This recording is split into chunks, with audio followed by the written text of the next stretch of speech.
गुरु प्यारी साध संगत जी, राधा स्वामी जी।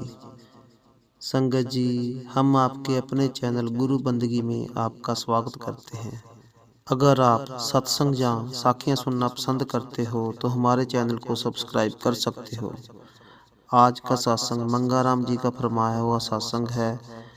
सिमरन के ऊपर सत्संग है और बहुत ही प्यारा है। इन्होंने खोल खोल कर हमें समझाया है कि कैसे हमारी उम्र बीतती जा रही है और हम अपने सिमरन पर ध्यान नहीं देते हैं। आइए बड़े प्यार से इस सत्संग को सुनते हैं और लाभ उठाते हैं। तो सुमिरन कर ले मेरे मना, तेरी बीती जातम मर गुरु नाम बिना। यह एक शब्द है जो गुरु ग्रंथ साहिब के अंदर है। गुरु ग्रंथ साहिब को दुनिया के अंदर कई देशों में पढ़ा जाता है। ये बड़ा अनमोल ग्रंथ है और इसके अंदर जो पंजाब के अंदर गुरु साहिबान हुए उनकी वाणी और जो इनसे पहले महात्मा हुए उनकी भी वाणी है।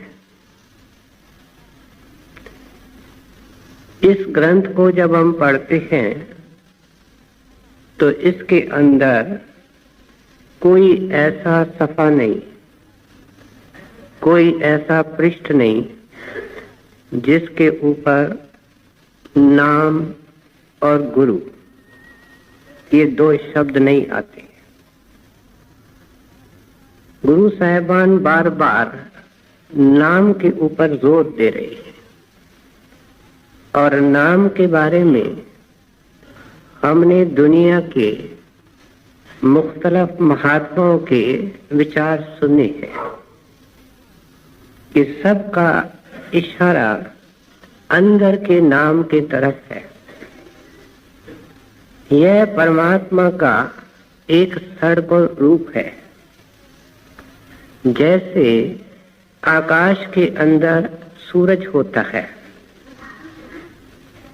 और पृथ्वी पर उसकी रोशनी आती है, उसकी किरणें आती है। उस रोशनी के अंदर गर्मी भी है, उसके अंदर और कई गुण हैं। वो जो रोशनी नीचे आती है जिसके द्वारा आज ये स्कीमें बन रही हैं कि हम इसको एनर्जी का सोर्स बना सकते हैं, ये इस सूरज का सर्वगुण रूप है। परमात्मा सचखंड में है, अपने धाम में है। वह रचना से न्यारा है, वह निर्गुण है। जैसे वह सूरज आकाश में है लेकिन उसने एक शक्ति बनाई है, उसने एक कला को प्रकट किया है और वह कला सारे खंडों ब्रह्मांडों के अंदर पसरी हुई है, व्यापक है और उसके अंदर सत्ता है। वास्तव में जो कुछ भी इस संसार या ऊपर के खंडों ब्रह्मांडों में नजर आएगा, सुनाई देगा, जो शक्तियां उनके अंदर काम कर रही है, उसकी संचालक शक्ति वह परमात्मा का सर्वगुण स्वरूप है जिसको संत महात्मा नाम कहते हैं। बहुत ऊंची इंटरप्रिटेशन है, बड़ा ऊंचा अर्थ है नाम का जो संत महात्मा हमको बताते हैं। अब इस नाम को हम कैसे पकड़ें, इस नाम के साथ हम कैसे जुड़ें, इस नाम के अंदर हम कैसे समाएं, यही सारे कामिल फकीरों के कलाम का सारे हिंदू ईसाई महात्माओं के वाणी का मुख्य प्रश्न रहा है। कहते हैं हमको उसका भेदी चाहिए। भेदी का मतलब क्या है कि वो जरूर इंसान होगा, मनुष्य होगा, लेकिन वो उस कला से जुड़ा हुआ होगा। वह कला परमात्मा से जुड़ी हुई है, इसलिए तीनों एक है। अगर हम उस मनुष्य को, जिसको हम महात्मा कहते हैं, साधु कहते हैं, दरवेश कहते हैं, जिसके अंदर वह नाम अपना घर कर चुका है, जो नाम के अंदर घर कर चुका है, जिसके अंदर नाम समाया हुआ है, जो नाम के अंदर समा चुका है, ऐसे दरवेश, ऐसे साधु महात्मा के अलावा और कोई साधन ही नहीं है उस नाम को पकड़ने के लिए। एक नदी को पार करने के लिए किश्ती की जरूरत है और किश्ती के साथ मलाह की भी जरूरत है। समुद्र को पार करने के लिए जहाज की जरूरत है और जहाज के चालक की भी जरूरत है, कप्तान की भी जरूरत है। इसलिए सारे खंडों ब्रह्मांडों को चीर करके वो कला ऊपर से आती है। जब तक उस धारा के ऊपर हमारी आत्मा सवार नहीं होती, हम अपने घर को पहुंच नहीं पाते। अब ये जो शिक्षा है, देखने के अंदर बड़ी आसान लगती है, लेकिन हैरानी की बात है कि युग बीत गए, अनंत समय हो गया, संतों ने इसी शिक्षा को समय समय पर समझाया। जब जब हम इंसान बने, लेकिन हमको ये समझ नहीं आई। अगर आती तो किसी ऐसे साधु महात्मा की शरण में जा करके मेहनत करके उस नाम के साथ अपने आत्मा को जोड़ देते और होते कहाँ, जहाँ परमात्मा है। आज हम उनसे अलग हैं। इसका मतलब ये शिक्षा देखने के अंदर बड़ी सरल है, लेकिन अति सूक्ष्म है। अगर समझ में आ जाए तो एक गांव के औरत को भी समझ में आ सकती है, जिसके ऊपर कृपा हो जाए। नहीं तो चोटी का विद्वान इसके गहराई को समझ नहीं पाता है। ये कृपा का विषय है, ये दया का विषय है। पहले पहले दया की शुरुआत किस तरीके से होती है? इन संतों महात्माओं की वाणी से होती है, किसी कामिल फकीर, दरवेश और साधु के सत्संग से होती है, जहां ऐसे वाणी की व्याख्या की जाती है। क्षमा करना, ये जिसकी वाणी है वही उसकी व्याख्या कर सकता है, क्योंकि ये वाणी जो संतों ने धुरधाम के अंदर पहुंच करके उचारी है, उसको खोल करके कौन समझाएगा? वह महात्मा जो धुरधाम पहुंच चुका है।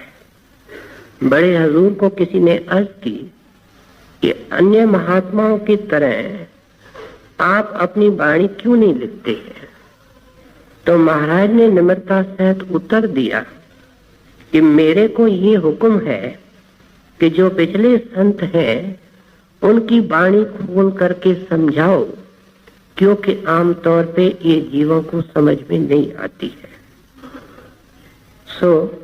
सभी संतों महात्माओं की शिक्षा का सार ये है कि पूर्ण संत महात्मा के पास जाना है, जो शब्द रूप है, जो शब्द के अंदर समाया हुआ है। अब ऐसे महात्मा के सत्संग के अंदर, उनके प्रवचन के अंदर सारा जोर इस नाम की कमाई, शब्द की कमाई पर होगा, और वो अंदर के कीर्तन का, अंदर के प्रकाश का जिक्र करेगा।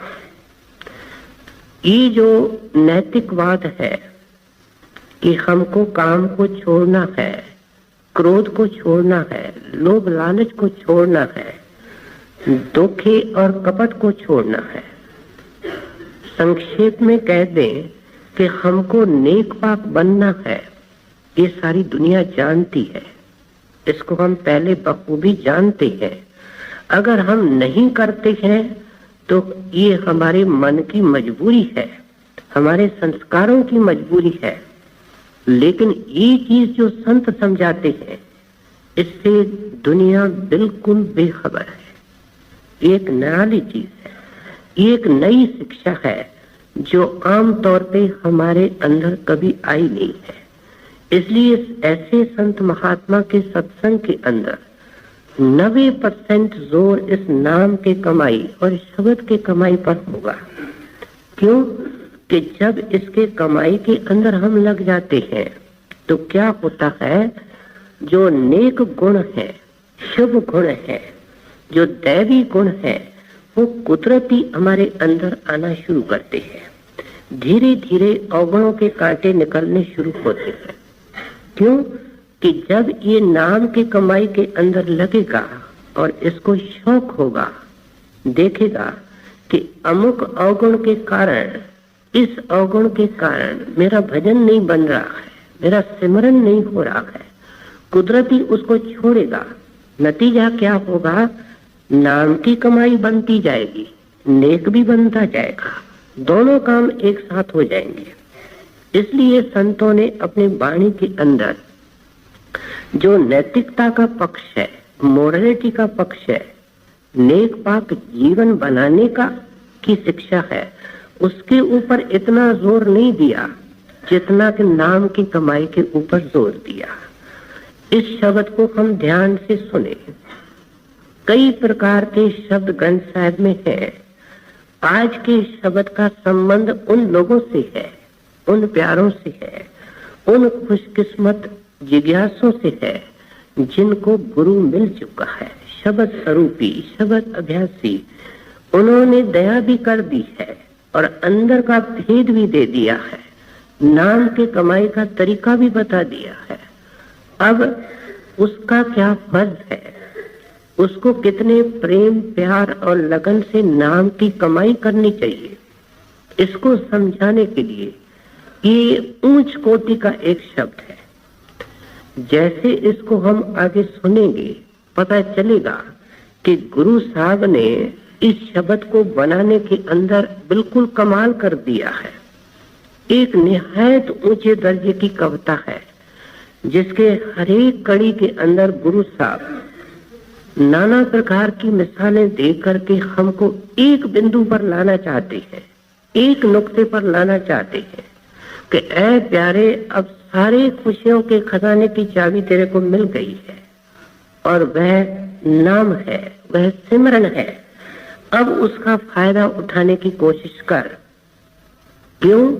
कहते हैं बीती चात उम्र नाम बिना रे। कहते हैं क्योंकि ये जिंदगी घटती जाती है।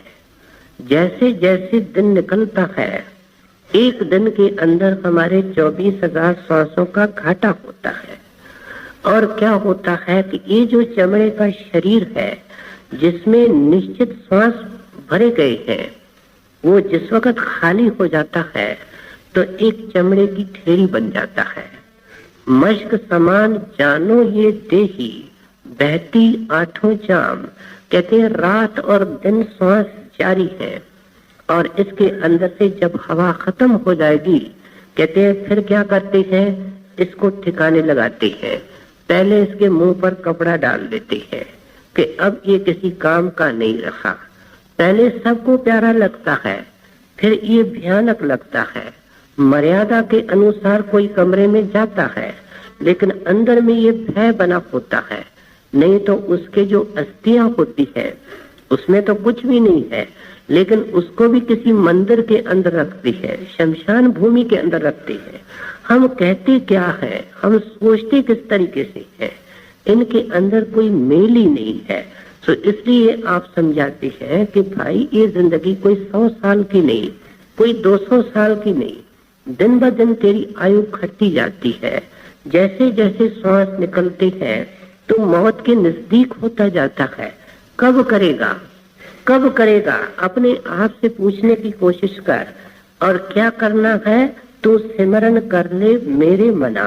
बड़े प्यार से अपने मन को गुरु साहब समझा रहे हैं और इस शिक्षा के द्वारा हमको समझा रहे हैं। कि भाई मन को समझा बुझा ले कि इस सिमरन के अंदर ही सुख है। जो गुरु सिमरन देता है उसके अंदर बड़ी बरकतें होती हैं, उसके अनेक लाभ होते हैं। और वे क्या है? पहला, जो आदमी सिमरन करने लगता है उसकी चिंताएं कम हो जाती है। हम जिस वक्त भी सिमरन से अलग होते हैं, हमारे मन में सिमरन नहीं होता है तो हमको कोई न कोई फिक्र होती है, कोई न कोई चिंता होती है, किसी चीज के आने की, किसी चीज के जाने की, किसी व्यक्ति के मिलने की, किसी व्यक्ति से अलग होने की, पैसे आने की, पैसे जाने की, सेहत बनने की, सेहत बिगड़ने की। इस तरीके से हम देखेंगे जैसे समुद्र के ऊपर लहरें उठती है, ठीक उस तरीके से चिंताओं का सागर है जिसके अंदर हम मिनट मिनट में गोते खाते रहते हैं। कहते हैं जैसे जैसे बेटा तू सिमरन करेगा ये चिंताओं की लहरें समाप्त हो जाएंगी। पहले ये कम होती है, कम होते होते धीरे ये खत्म हो जाती है। फिर जो सिमरन गुरु का करता है उसको लाभ ये होता है कि उसका नया कर्म नहीं बनता है। अनेक बंधनों के अंदर हम बंधे हुए हैं, हमारे को कदम कदम पे घुटन महसूस होती है, हम अपने आप को मजबूर महसूस करते हैं। हम देखते हैं कि इस कष्ट से छुटकारे पाने का क्या तरीका है, और फिर अंधाधुंध हम कर्म करते जाते हैं। सांस हमारा घुटता रहता है, आगे हम वो काम कर रहे हैं जिससे कि हमको और घुटन महसूस होने वाली है। सिमरन करने का लाभ ये होता है कि अगर ये पूरे ध्यान और प्यार से सिमरन करे, श्री हजूर महाराज साहब फरमाया करते थे कि सिमरन हो तो तन मन और प्रेम के साथ हो। क्या तन की कोई होश नहीं हो, मन टोटली सिमरन के अंदर एब्सॉर्ब हो, और जो भी सिमरन किया जाए उसके अंदर सोच हो, उसके अंदर प्रेम हो, उसके अंदर लगन हो। उसको कोई मंत्र समझ करके, उसको कोई रस्म समझ करके, कोई ऊपर ऊपर का बोझ समझ के नहीं करना है, उसको बड़े प्यार से और प्रेम से और लगन से करना है। जब इस तरीके से ये सिमरन करता है, सिमरन धीरे धीरे मन में बस जाता है, तो मन के अंदर कोई फुरना ही पैदा नहीं होता, मन के अंदर कोई संकल्प ही नहीं पैदा होता। नतीजा क्या होता है कि हमेशा कर्म जो बनता है उसका प्रारंभ संकल्प से होता है, विचार से होता है। विचारों की श्रृंखला बंद हो जाती है, विचारों का सिलसिला खत्म हो जाता है। नतीजा एक होता है कि न कोई इच्छा पैदा होती है, न इच्छा के अधीन कोई कर्म किया जाता है। दूसरा क्या होता है कि सिमरन करने से पिछले बंधन भी कमजोर हो जाते हैं। अवल तो मालिक जो मालिक के नाम की कमाई के अंदर लगा हुआ है, उसको और कोई प्रार्थना करने की जरूरत नहीं है, उसका अपने आप कर्मों के अंदर रियायत होती है, सूली से सूल होता है। और फिर तीसरा फायदा ये है कि उसको सिमरन करते करते अंदर से मनोबल मिल जाता है, उसकी इरादे की शक्ति बढ़ जाती है। और नतीजा क्या होता है? कष्ट आते हैं, तकलीफें आती है, लेकिन उसकी विल पावर स्ट्रांग हो जाती है। और नतीजा ये होता है कि छोटी मोटी बात को लताड़ता जाता है, किस चीज से? सिमरन से लताड़ता जाता है, उसकी बिल्कुल परवाह तक नहीं करता है। सो इसलिए आप उपदेश करते हैं सिमरन के अनेक लाभ है। हजूर महाराज जी एक वार्ता सुनाया करते थे इस चीज को ज़हन नशीन कराने के लिए कि सिमरन तो 1 मिनट 1 सेकंड भी नहीं भूलना चाहिए। आप फरमाया करते थे कि मुसलमानों के अंदर एक पैगंबर हुआ है जिसका नाम मूसा था, अंग्रेजी में हम उसको मोसेस कहते हैं। वो यहूदियों का पैगंबर हुआ है, उसको अपने कमाई का अहंकार हो गया और उसने खुदा के पास जाकर के कहा कि खुदा अगर मेरे से बढ़कर के आपका कोई प्यारा है तो उसका नाम बताओ। खुदा ने सोचा इसको कमाई का अहंकार हो गया, इसको सबक सिखाना चाहिए। सबक सिखाने के लिए उसने खुदा ने फरमाया, ए मूसा, तुम इतना गुमान क्यों करते हो? बड़े बड़े प्यारे पड़े हैं खुदा के। कहते हैं, हजरत एक तो बताओ, मैं उससे मिलकर के कुछ सीख लूं। खुदा ने कहा, जंगल में जाओ, एक पेड़ मिलेगा, पेड़ के ऊपर एक पंछी मिलेगा, उससे बात करो। मैं तो पंछी की भाषा समझता नहीं। खुदा ने कहा, मैं वरदान देता हूँ, आप दोनों एक दूसरे की भाषा समझ पाएंगे। चला जाता है, देखता है कि जंगल में बराबर पेड़ है, पेड़ के ऊपर पंछी बैठा है। कहता है, ऐ पंछी, मेरे को खुदा ने तेरे पास भेजा है, मेरे लायक क्या सेवा है? तो पंछी क्या कहता है कि मैंने तो तुमसे बात तक नहीं करनी थी, लेकिन क्योंकि खुदा ने तेरे को मेरे पास भेजा है, इसलिए मैं तेरे से बात करता हूँ। वह सुनकर के हैरान हो गया। कहते हैं, बात करेगा तो क्या होगा? कहते हैं, बात करने से मेरे सिमरन का नुकसान होता है। मैं खुदा का सिमरन दिन और रात करता हूँ। मूसा के होश ठिकाने आ गए। अब उसके समझ में कुछ नहीं आया। कहता है, अच्छा, मैं जाने से पहले ये चाहूंगा कि तुम्हारी कुछ सेवा कर पाऊं। तो उन्होंने कहा कि अगर तुम कर सकते हो तो एक सेवा करो, वह पानी का चश्मा थोड़ा सा दूर है, उसको मेरे पेड़ के नजदीक ले आओ। तो मूसा ने पूछा, इस करने से आपको क्या लाभ होगा? कहते हैं, मूसा, तू क्या जाने कि सिमरन का स्वाद क्या होता है। मैं जब पेड़ से उड़ करके उस चश्मे पर पानी पीने जाता हूँ, थोड़ा बहुत मेरे सिमरन का खर्च होता है और उसका मेरे को बहुत दुख होता है। इसलिए मैंने तुमको अर्ज की थी कि उस चश्मे को पेड़ के नजदीक ले आ। मूसा सुन हो गया, वापस चला गया, समझ गया कि क्या खुदा का राज है। वास्तव में कोई पंछी सिमरन नहीं करता है, लेकिन खुदा के हाथ बड़े लंबे होते हैं, किसी के द्वारा कोई सबक सिखा सकता है। तो इसलिए हजूर फरमाया करते थे कि ऐसी प्रीत सिमरन से होनी चाहिए कि सिमरन का ही बन जाए, सिमरन के अंदर ही समा जाए, और फिर सिमरन इसको गुरु के अंदर समा देता है और गुरु इसको परमात्मा के अंदर लीन कर देता है। तो सुमिरन कर ले मेरे मना, तेरी बीती जात उम्र गुरु नाम बिना। पंछी पंख बिना, हंसी दंत बिना, नारी पुरुष बिना रे।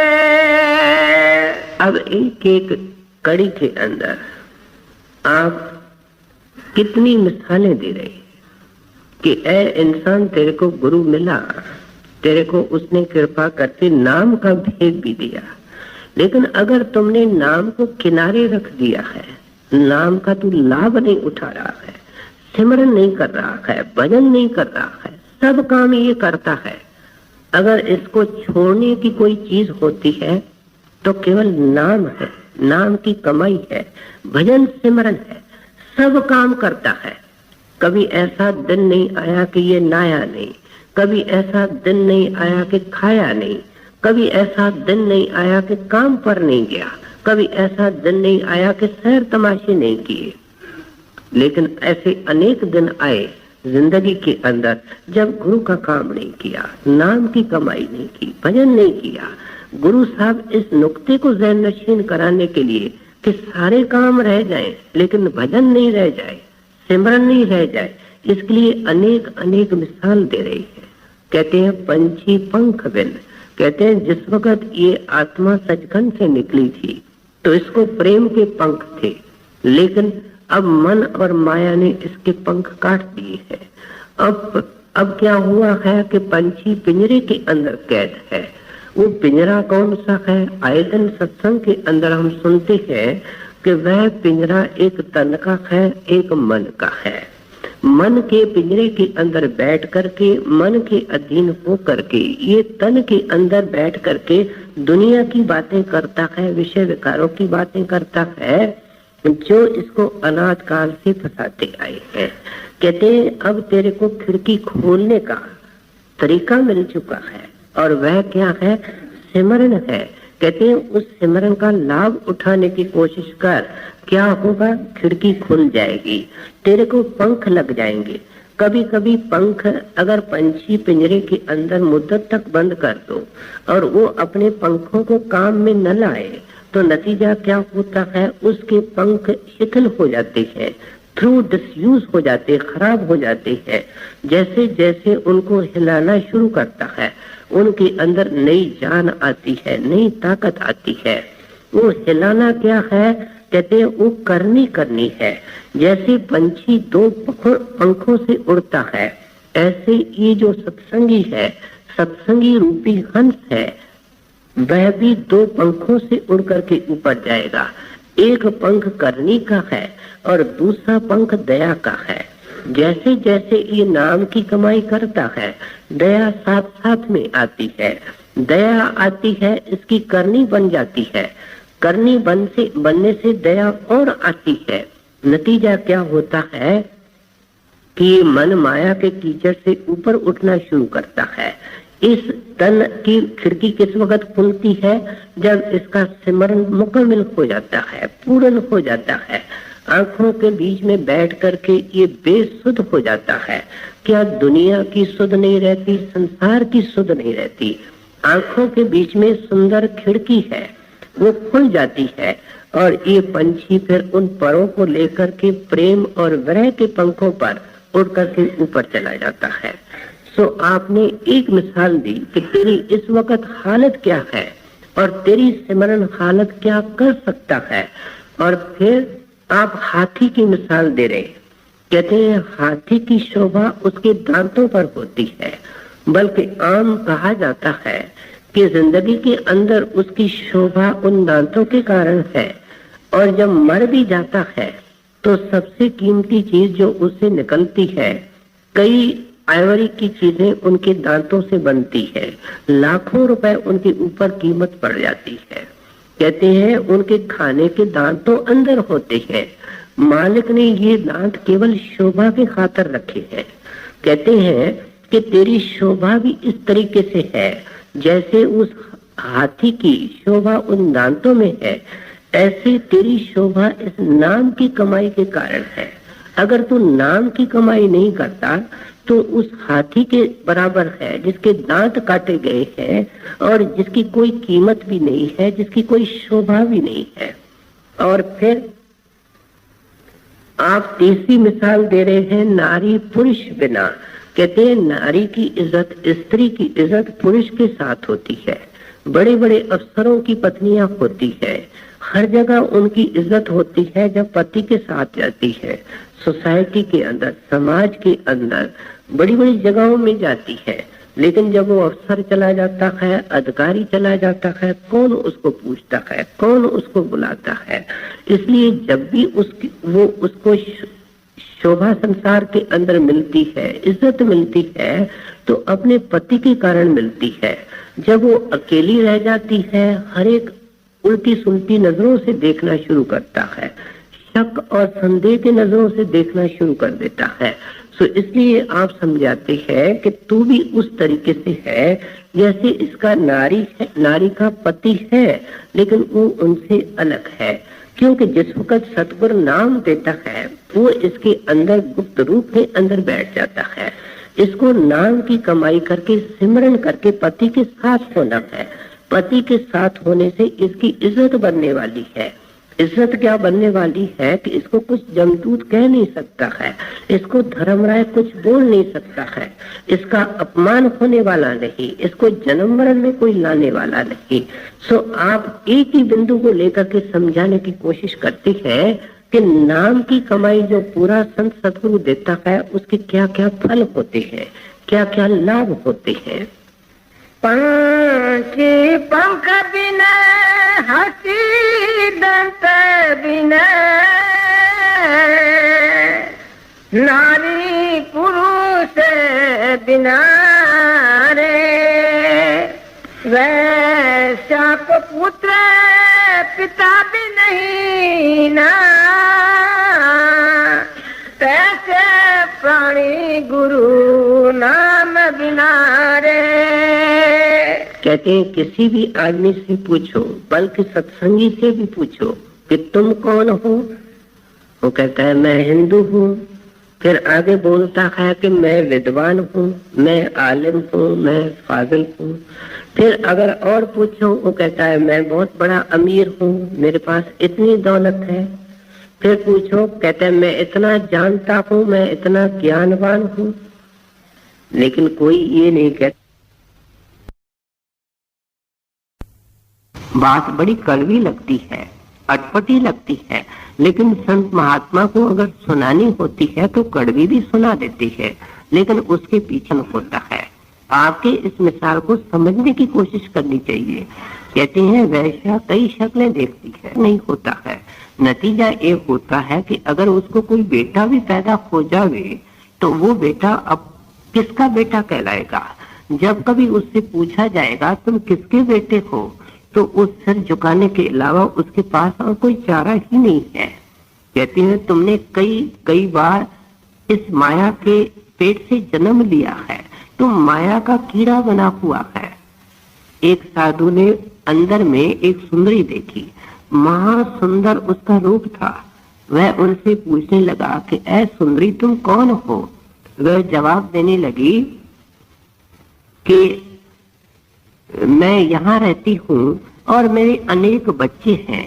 तब उसने पूछा जब तुम्हारे इतने बच्चे हैं तो तुम्हारा पति कौन है और बच्चे तुम्हारे कहाँ हैं। कहते सारा संसार मेरे बेटे हैं, लेकिन मैं ऐसी नागिन हूँ कि जिसको पैदा करती हूँ उसको ही खा जाती हूँ। ये आमतौर पे नागिन के लिए कहा जाता है कि वो अपने बच्चे पैदा करती है, लेकिन जब उसको भूख तंग करती है अपने ही बच्चों को खा जाती है। तो इसलिए कहते हैं कि इस माया बार बार इसको खाती है, उसके पेट में जाता है, उसके पेट से पैदा होता है। लेकिन जो नाम इसका बाप है, जो सतगुरु इसका बाप है, जो सतपुरुष इसका बाप है, उस तरफ एक ख्याल तक नहीं करता। वैसा को पुत्र पिता भी नहीं ना, तैसे प्राणी गुरु नाम बिना रे।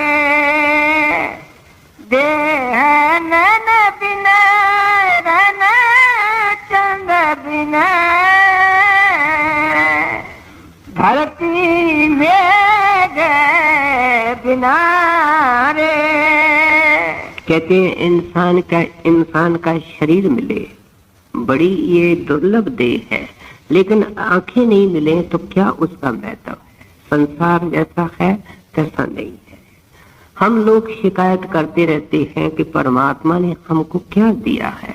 किसी अंधों के आश्रम में जाकर के 1 महीना रहना चाहिए, किसी अंधों के स्कूल के अंदर 1 महीना रहना चाहिए, पता चलेगा कि परमात्मा ने हमको क्या दिया है।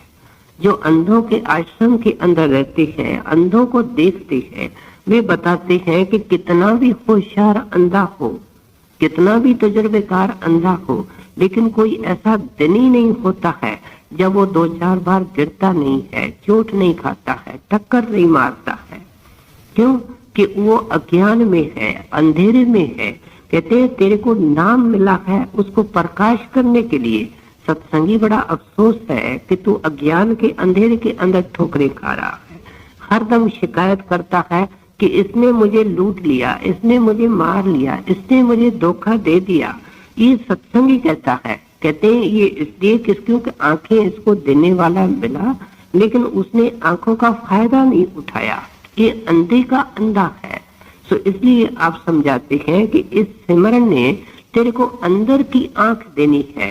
ये बाहर की जो आंखें होती हैं इनको अपनी रोशनी नहीं है। जब एक्सरे करते हैं या ऐसा कोई अंधेरा कमरा होता है जिसके अंदर रोशनी की कोई किरण तक नहीं आती है, हम फूट फूट करके अपने आप को भी देखने की कोशिश करें, देख नहीं पाएंगे, क्योंकि इन आंखों में अपनी रोशनी नहीं है। लेकिन जिस वक्त सिमरन करता करता ये शरीर के ऊपर चढ़ना शुरू करता है तो इसके सामने आंखों के बीच में प्रकाश आ जाता है।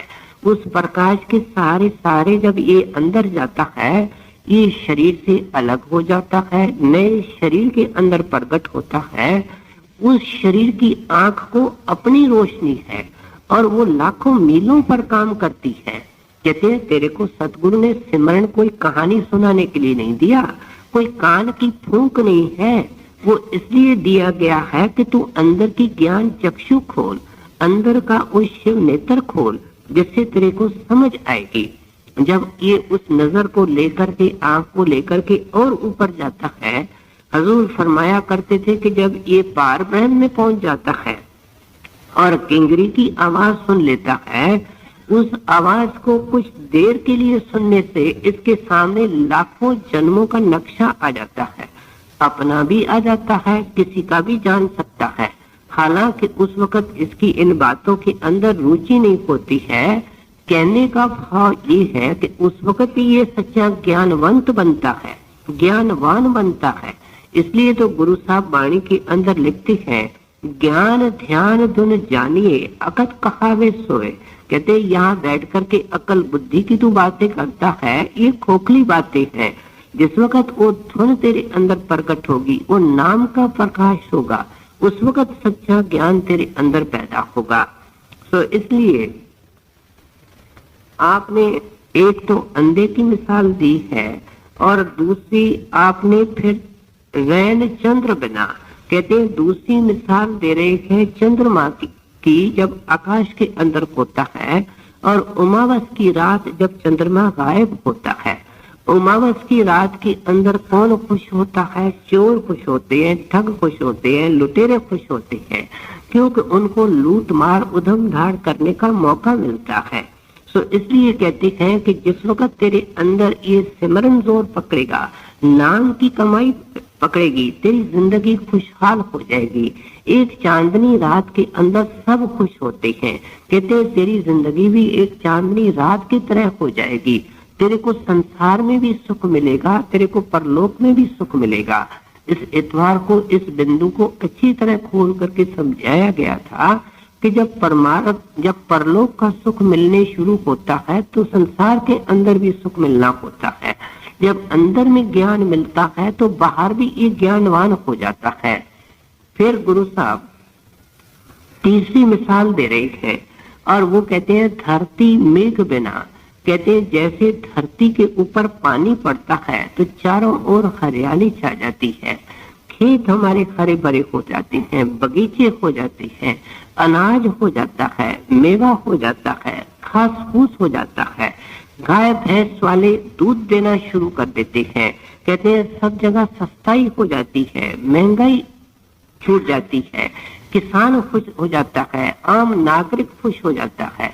और जिस वक्त पानी नहीं बरसता है, कहते हैं धरती की शक्ल देखो क्या हो जाती है।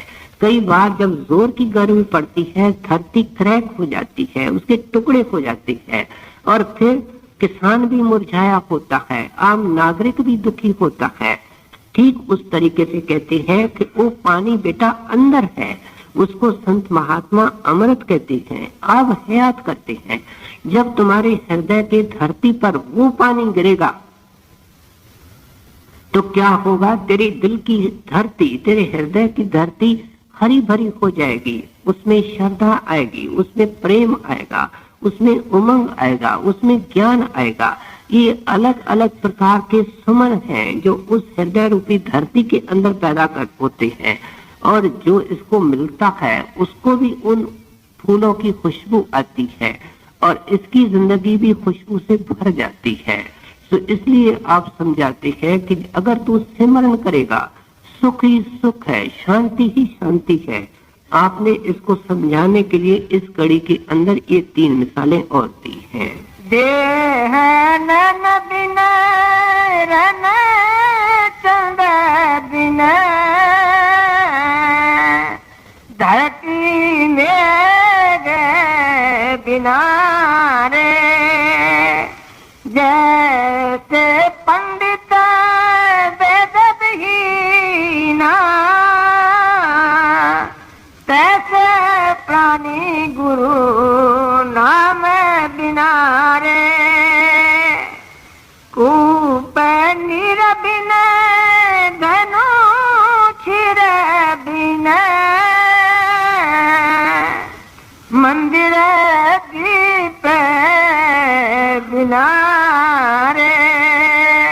कहते हैं फिर अगर तेरी जिंदगी, अगर तू नाम नहीं जपता है, गुरु से नाम लेकर के नाम की कमाई नहीं करता है, तो मैं कहता हूँ कि तुम्हारी जिंदगी इस तरीके से है जैसे एक कुआं है लेकिन उसके अंदर पानी नहीं है। कूप नीर बिना, ऐसा कुआं है जिसके ऊपर बड़ी मेहनत हुई, खर्चा भी हुआ, लेकिन उसके अंदर से पानी नहीं निकला। कई बार ये होता है, खास करके रेगिस्तान के अंदर, हमारे अजमेर के अंदर ऐसी पथरीली जमीन है कि 50, 60, 70 फुट तक तो कोई पानी ही नहीं मिलता है। अगर बताने वाला गलत मिल गया, वाटर डिवाइनर ने ठीक प्रिडिक्ट नहीं किया, तो इतनी मेहनत भी की जाती है, पैसा भी खर्च किया जाता है, लेकिन उस कुएं से कोई फायदा नहीं होता है। जब ऐसा बेकार और वीरान कुआं एक बार खोद हम लेते हैं तो फिर क्या होता है, कोई बच्चा गिर जाता है, कोई अंधा गिर जाता है, और नतीजा क्या होता है कि कुछ और खर्चा करके उसको बंद करना पड़ता है। पहले खर्चा करके उसको हमने खोदा, उसके ऊपर मेहनत की, लेकिन पानी नहीं निकला। नतीजा ये है कि और खर्च करके इसको बंद करना पड़ा। तो इसलिए आप समझाते हैं कि तेरे शरीर भी इस तरीके से है। आंखों से नीचे आमतौर पे महात्माओं ने वाणी के अंदर इस शरीर को अंधकूप लिखा है, अंधा कुआं लिखा है, क्योंकि इसके अंदर कुछ स्वाद नहीं है, इसके अंदर पाप है, कर्म है, दुख है। तो इसलिए संत महात्मा कहते हैं तू इस शरीर के ऊपर कितना पैसा लगा रहा है। अगर एक आदमी हिसाब करे कि सारी जिंदगी के अंदर अपने शरीर के पालन पोषण पर ये कितना लगाता है, इसका खुद दिमाग चकरा जाएगा।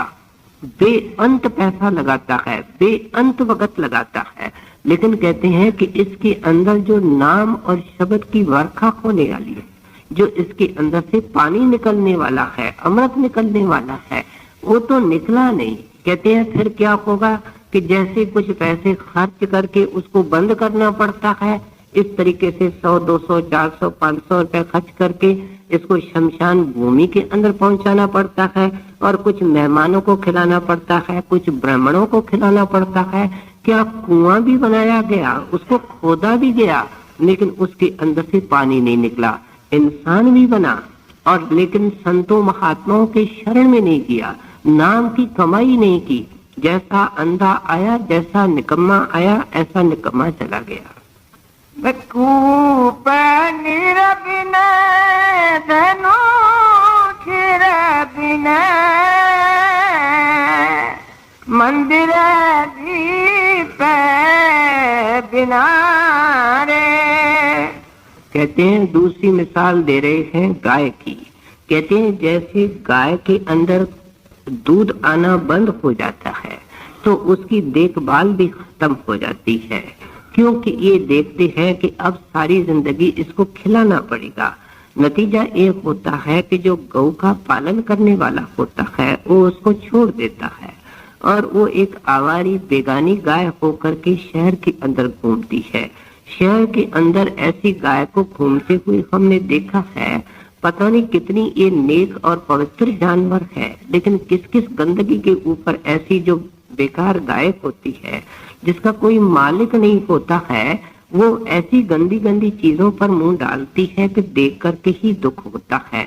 फिर गली गली के अंदर उसको डंडे मारे जाते हैं, उसको गलियों से निकाला जाता है, उसका कोई ठौर और ठिकाना नहीं, कोई न सोने की जगह होती है न बैठने की जगह होती है। और गाय जो दूध देती है उसकी पूरी देखभाल होती है, उसके ऊपर सर्दी में कपड़े डाले जाते हैं, उसके ऊपर छत होती है, उसके अस्तबल को साफ किया जाता है, उसको अच्छा अच्छा चारा दिया जाता है, उसको कोई बीमारी हो जाती है तो इलाज करवाया जाता है। फर्क क्या है? कहते हैं वो दूध दे रही है, वह दूध नहीं दे रही है। देखो कितनी लासानी सुंदर मिसालें गुरु साहब दे करके हमारे को ठोकरे मार रहे हैं कि अगर तू नाम की कमाई करके नाम को प्रकट नहीं कर रहा है तो तू उस गाय की तरह है जिसके स्तनों के अंदर दूध सूख गया है, जिसकी कोई इज्जत नहीं है, जो परेशान हो रही है। और फिर कहते हैं तीसरी मिसाल दे रहे हैं मंदिर दीप बिना। कहते हैं ऐसी कोई जगह आमतौर पे कम होती है जहां लगातार रात को दीपक जलाया जाता है। मकानों के अंदर हम बत्तियों को ऑफ कर देते हैं, दीपक को बुझा देते हैं, लेकिन ये परंपरा बनी हुई है कि कोई मस्जिद के अंदर, कोई गिरजे के अंदर, कोई मंदिर के अंदर रात को अंधेरा नहीं होना चाहिए।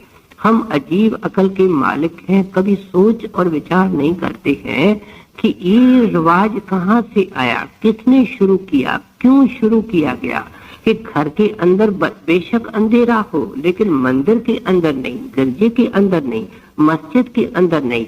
उन्होंने समझाना था कि आंखों के पीछे ज्योत जग रही है और ये सच्चा मंदिर है। इसलिए कहते हैं ये जब खाली मंदिर हो जाता है तो फिर तो ये मिट्टी की ढेरी है। अगर तेरे को सतगुरु मिल गया है, नाम मिल गया है, कहते हैं इस शरीर को वास्तव में हर मंदिर बना ले। और हर मंदिर कब बनेगा? जिस वक्त इसके अंदर दीपक जलना शुरू होगा। अंदर जो दीपक जलता है, पहले पहले जो दीपक नजर आता है उसकी 1000 बत्तियां होती हैं। हजूर महाराज फरमाया करते थे कि बाहर की बत्ती तो गर्मी देती है, बाहर की बत्ती तो जला भी सकती है, लेकिन अंदर जो दीपक है वो ठंडक देता है, शांति देता है, प्रेम पैदा करता है, मालिक के लिए विरह पैदा करता है। कहते हैं ये तेरी हालत है अगर तू नाम का फायदा नहीं उठा रहा है। कूप निरबिने धनु चिरबिने मंदिर दीप बिना रे जैसे तरवर फलक रही ना तैसे प्राणी गुरु नाम बिना रे। आप एक और मिसाल दे रहे हैं कि जिस वक्त भी माली कोई पौधा लगाता है तो वो बड़ी आशा रख करके ही लगाता है, और वो आशा क्या है कि इस पौधे ने आगे चल करके फल देना है। कोई ऐसा फलदार पौधा माली इस ख्याल से नहीं लगाता है कि ये आगे बढ़े और फल नहीं देवे। ठीक उस तरीके से परमात्मा ने जो मनुष्य देह दी है, विशेषकर जो सतगुरु ने नाम दिया है, वो इस ख्याल से नाम का पौधा लगाया है कि इसको फल लगना चाहिए। और वो फल क्या है? सुख और शांति का। वो फल क्या है? अंदर के प्रकाश और कीर्तन का। वह फल कौन सा है? मुक्ति और शांति का है। कहते हैं तू नाम लेकर के उसको लिपेट करके रख देता है, बेपरवाह होकर के बैठा है, उसका फायदा तक नहीं उठाता। आम तौर पे भी देखा जाए कि जिस पेड़ को फल नहीं लगता है वो किसी काम का नहीं होता है। माली ने बगीचा लिया हुआ है, उसके अंदर लिमिटेड स्पेस है, वो देखता है कि अब समय निकल चुका है, इस पेड़ ने फल नहीं दिया है, तो उसकी चेष्टा क्या होती है कि उसको फिर काट देता है और उस पेड़ को काट करके उसको तो लकड़ी के दामों में बेच देता है और उस खड्डे को खोद करके कोई और फलदार पेड़ लगाता है। ठीक इस तरीके से कहते हैं ऐ इंसान, तेरे को ये गिनती के श्वास मिले हैं, ये तेरे को इंसान के चोले का मौका मिला है। अगर तूने मुक्ति का फल इसके अंदर हासिल नहीं किया, तेरे को जन्म मरण के चक्कर के अंदर काट करके फेंक देंगे। ये मनुष्य जन्म का मौका किसी और को देंगे और देखेंगे कि ये इसका लाभ उठाता है कि नहीं उठाता है। सो आपने नाना प्रकार की मिसालें दे करके हमको ज़हन नशीन करवाने की कोशिश की है कि मनुष्य देह का मकसद परमात्मा की प्राप्ति है और उसका भेद सतगुरु से मिलता है और वह नाम की कमाई है। इसलिए जिंदगी का परम मकसद है नाम की कमाई करके उससे लाभ उठाना। जैसे तरवर फल कर रही ना कैसे प्राणी गुरु नाम बिना रे। तू काम क्रोध मद लोभ निवारो छाड़ो क्रोध अब संत जनारे। इससे ज्यादा कोई प्यारी वाणी नहीं हो सकती है, इससे ज्यादा कोई हितकारी वाणी नहीं हो सकती है। कितने प्यार से कहते हैं प्यारे संत जना, कहते हैं तुम संत का जन हो, तुम सतगुरु का सेवक हो, तू उसकी बेटी है, तू उसका बेटा है, तू उसका चिताई हुई आत्मा है। अब तुम्हारा दुनिया से क्या संबंध है, तुम्हारा दुनिया से क्या हिसाब है? तू दुनियादारों की तरफ देख करके कहता है कि इसने मेरे को ऐसा कहा, मैं भी इसको ऐसा सुनाऊंगा। कहते हैं छाड़ो अब क्रोध, क्रोध अब संत जला। कहते हैं ये क्रोध छोड़ दो, अब क्षमा को अपनाओ। तेरे को इतना बड़ा क्षमावान मिला। सतगुरु कौन है? ये क्षमावान पुरुष है, महापरोपकारी पुरुष है। इसने हमारे जन्मों जन्मों जुगों जुगों के पापों को नहीं देखा। एक सेकंड के अंदर सिर को हिला करके हाँ करके उसने अपना बेटा बना लिया। कहते हैं जब इतना परोपकारी, इतना क्षमावान तेरे को मिल चुका है, तू दूसरे के नुक्स देख करके जोश में आ रहा है, क्रोध में आ रहा है, अपने चुनरी को गंदा कर रहा है, अपने रास्ते को लंबा कर रहा है। ये तेरे को क्या शोभा देता है? फिर आप कहते हैं लोभ को छोड़ दो। सत्संगी होकर के दुनियादारों की तरह रेगिस्तान के अंदर दौड़ता रहता है। संतोष इसके पास है नहीं। ये कहता है मेरे पास 10,000 है, मेरे पास 1 लाख है, मेरे पास 10 लाख है। भला आदमी तेरे पास संतोष ही नहीं है। जो दौलत सतगुरु देने आता है उसके ऊपर तू संतोष करता नहीं, संसारियों की तरह दौड़ता रहता है। और इस पैसे की दौड़ में तो कालिक लगेगी, कर्म लगेगा, कीचड़ लगेगी, इसके बगैर तो हो ही नहीं सकता है। इसका मतलब ये नहीं है इसके पीछे ख्याल नहीं देना है, लेकिन मुनासिब गुजारे के लिए सोच करके बाकी सारा जोर। संतों की शिक्षा हमको कोई रियायत नहीं देती है। हम जितनी भी छुट्टियां मनाए, जितनी भी रियायतें लेने की कोशिश करें, लेकिन संतों की वाणी के अंदर कोई गुंजाइश नहीं है। हजूर फरमाया करते थे कि ढकने को छत मिल जाए, खाने को रोटी मिल जाए, तो ऐ प्यारे सारा वक्त सारा ध्यान नाम की कमाई के अंदर देना चाहिए। संत तो इस असूल से कभी कॉम्प्रोमाइज करने की कोशिश नहीं करते हैं। हमारा मन है जो इससे कॉम्प्रोमाइज करने की कोशिश करता है। तो इसलिए कहते हैं लोभ को छोड़ दो, लालच को छोड़ दो। क्या होता है? एक विकार को ये लेता है, कोई विकार अंदर आ जाए, लोभ के पीछे लालच आएगी, लालच के पीछे मोह आएगा। क्योंकि जैसे कोई पदार्थ घर में आता है उसके साथ फिर मोह भी हो जाना है। अगर उसको कोई ले जाता है, उसको कोई खराब करता है तो क्रोध भी आएगा। ये तो 5 चोरों का झुंड है। जहाँ एक चोर आ जाता है, 4 उनके पीछे ऑटोमेटिकली आ जाते हैं। और दुनिया के अंदर जितने अवगुण हैं, जितने विकार हैं, वो इन 5 से पैदा होते हैं। नतीजा क्या होता है? जहाँ सिर्फ एक कदम रखता है वहाँ अवगुणों का ढेर लग जाता है, इसका रास्ता लंबा हो जाता है। तू काम क्रोध मद लोभ निवारो, छाड़ो क्रोध अब संत जनारे। कहे नानक शाह सुन भगवंता, या जग में कोई नहीं अपना रे। गुरु साहब आखिर में समझाते हैं, भाई इस नाम और गुरु के अलावा तेरा कौन है? अगर तुम्हारी कोई बाह पकड़ने वाला है तो नाम है, तो गुरु है। इसलिए जितना जल्दी हो सकता है अपना ख्याल, प्यार और ध्यान सब तरफ से हटा करके इस नाम के अंदर ले आ। इस नाम के अंदर कमाई करने से सब कुछ हो जाएगा। सत्संगी जो चाहता है गुरु से प्यार करूं, ऊपर को देखूं, अंदर को देखूं, सब कुछ हो जाएगा। गुरु साहब कहते हैं केवल तुम गुरु के नाम की शरण ले लो, सिमरन को छाती के साथ लगा दो, बढ़ता हुआ समय नाम की कमाई को देने की कोशिश करो। तेरी यहाँ भी जिंदगी खुशहाल हो जाएगी, तेरा परलोक भी सुखी हो जाएगा। कहे नानक शाह सुन भगवंता, या जग में कोई नहीं अपना रे।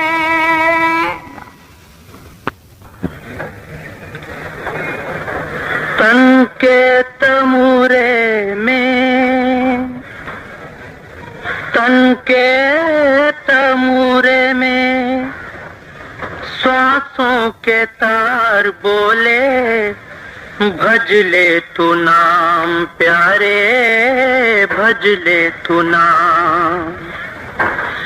तन के तमूरे में श्वासों के तार बोले भज ले तू नाम प्यारे भज ले तू नाम।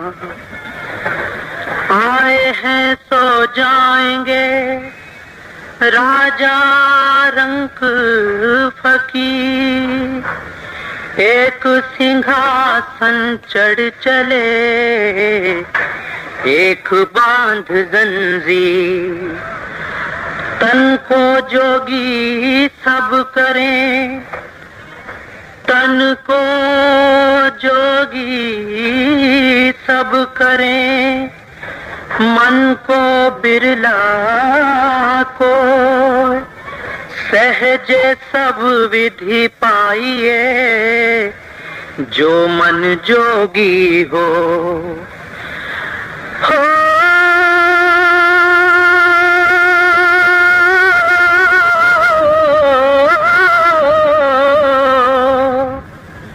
कबीर सोता क्या करे, कबीर सोता क्या करे, जागो जपो मुराद, एक दिन है सोना लावे पाव पसार। तन के तमूरे में श्वासों के तार बोले भज ले तू नाम प्यारे भज ले तू नाम।